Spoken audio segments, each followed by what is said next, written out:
Hey snowmobilers, welcome to a little bit different video today. Arctic recently took everybody by surprise with their 2025 model year announcement, and today we are going to talk about the 2025 ZR, RXC, and Riot. First up, let's talk about the ZR lineup. One of the first things to grab everybody's attention for 2025 for any of the models is obviously Arctic's two engine options: the 600 CTEC engine that was available in 2024, Catalyst, and the new 858 engine. Everybody's going to want to know more about that engine, and in time we will. For now, what we know is that the 858 will be offered in all of the Catalyst models, the trail crossover and mountain sleds. Because of the way the engine mounts are incorporated into the block, it sits lower than the 600 and is actually lighter.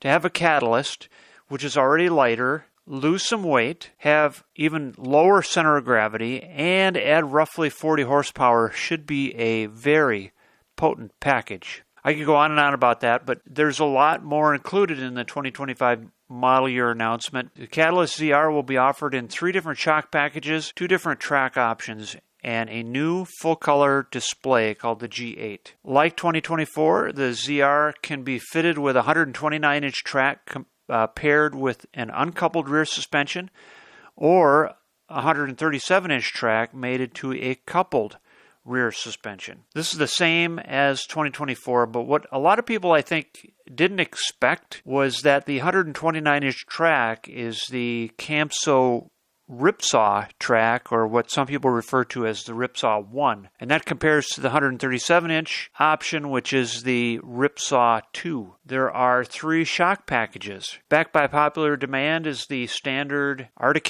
IFP shocks, which stands for internal floating piston. In other words, there's no reservoir. The other option back this year is the Fox IQS shock system, which Arctic calls ATAC or ATAC, ATAC. For those not familiar with the ATAC system, it gives the rider the ability to change shock settings with a push of a button as riding conditions change. Completely new for 2025 is a 3rd shock package that they're calling AC5S. These ZRs get the designation Snow Pro. So when you see the 3 ZRs lined up together, there's the regular ZR with the IFP shocks, there's the ZR with ATAC shocks, and then there's the Snow Pro option, which has the AC5S shocks. I will cover all of these shock packages in a separate video. The standard ZR with ATAC, and Snow Pro all have their own graphics to set them apart. As Arctic has done for many years,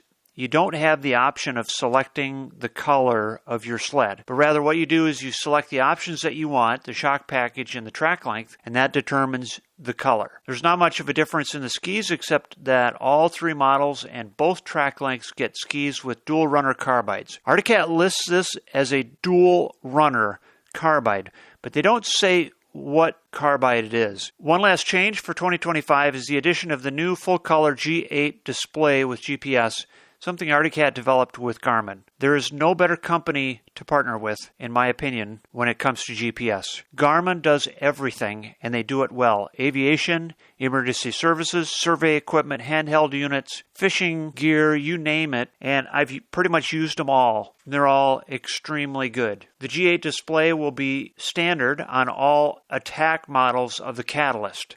So if you see the ATAC shock absorber package, you also get the G8 display standard. But it's also optional on the regular ZR and the Snow Pro. I suspect those of us with the 2024 Catalyst should also be able to retrofit our sleds if we so choose. And I look forward to doing that this next season, hopefully. In an interview recently, both Dave McClure and Todd Tupper said that they would order the G8 display on their next sled. And that's an impressive endorsement.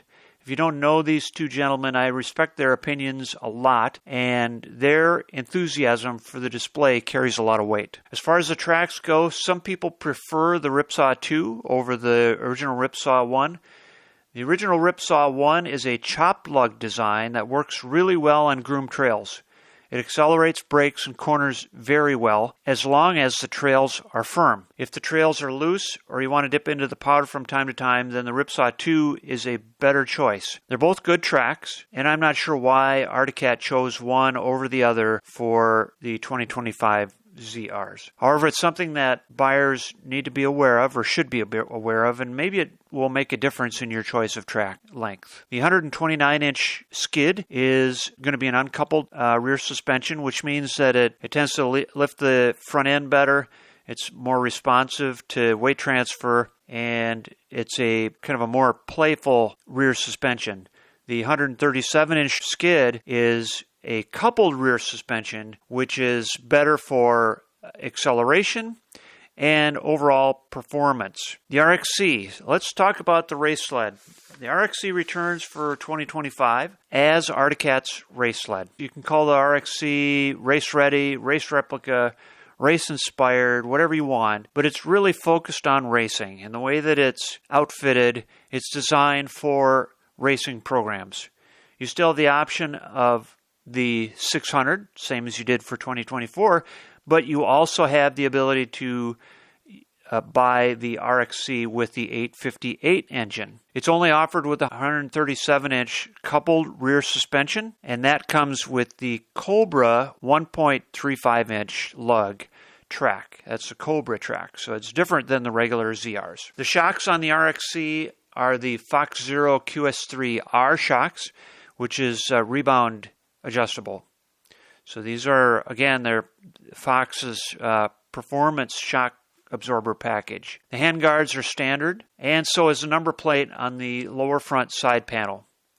Unlike the consumer ZRs, there's a single runner carbide mounted to the skis. You will be able to get this with or without electric start. You can take that to the bank. If you want an RXC, you do not have to get electric start. That is according to Arctic Cat's own official specifications. Ski stance, just like the consumer grade ZRs, ski stance is adjustable between 41.5 inches and 42.5 inches center to center. Finally, let's talk about the Riot. If you thought there'd be a Riot X this year after its absence last year, it's not there. There's no Riot X for the second year in a row. And I actually think that's a good thing. You know, the Riot X came with the Alpha rear suspension. And in my opinion, we consumers don't need a crossover snowmobile with the Alpha rear suspension. Now that the Riot is so much better both on-trail and off-trail riding, there just isn't a need for a Riot X. There's no need for the off-trail biased Riot. At least I don't think so. That's my opinion. The Riot is a wonderful sled, and it's a huge step forward in Arctic Cat's offering for a crossover. It's a pleasure to trail ride the Catalyst, even though the ski stance is a narrower 39 inches center to center. It has the same cross-action rear suspension as last year, but the track options are slightly different. Last year, you could order the Riot with either the 1.75 Hurricane track or the popular Cobra 1.6, which is what I have on my 21 Riot. This year, the Cobra option will get you a 1.35-inch lug, and I think that's much better. I like that idea because here's where a buyer can decide whether they want to favor on-trail or off-trail riding. If you want off-trail riding, a little bit better off-trail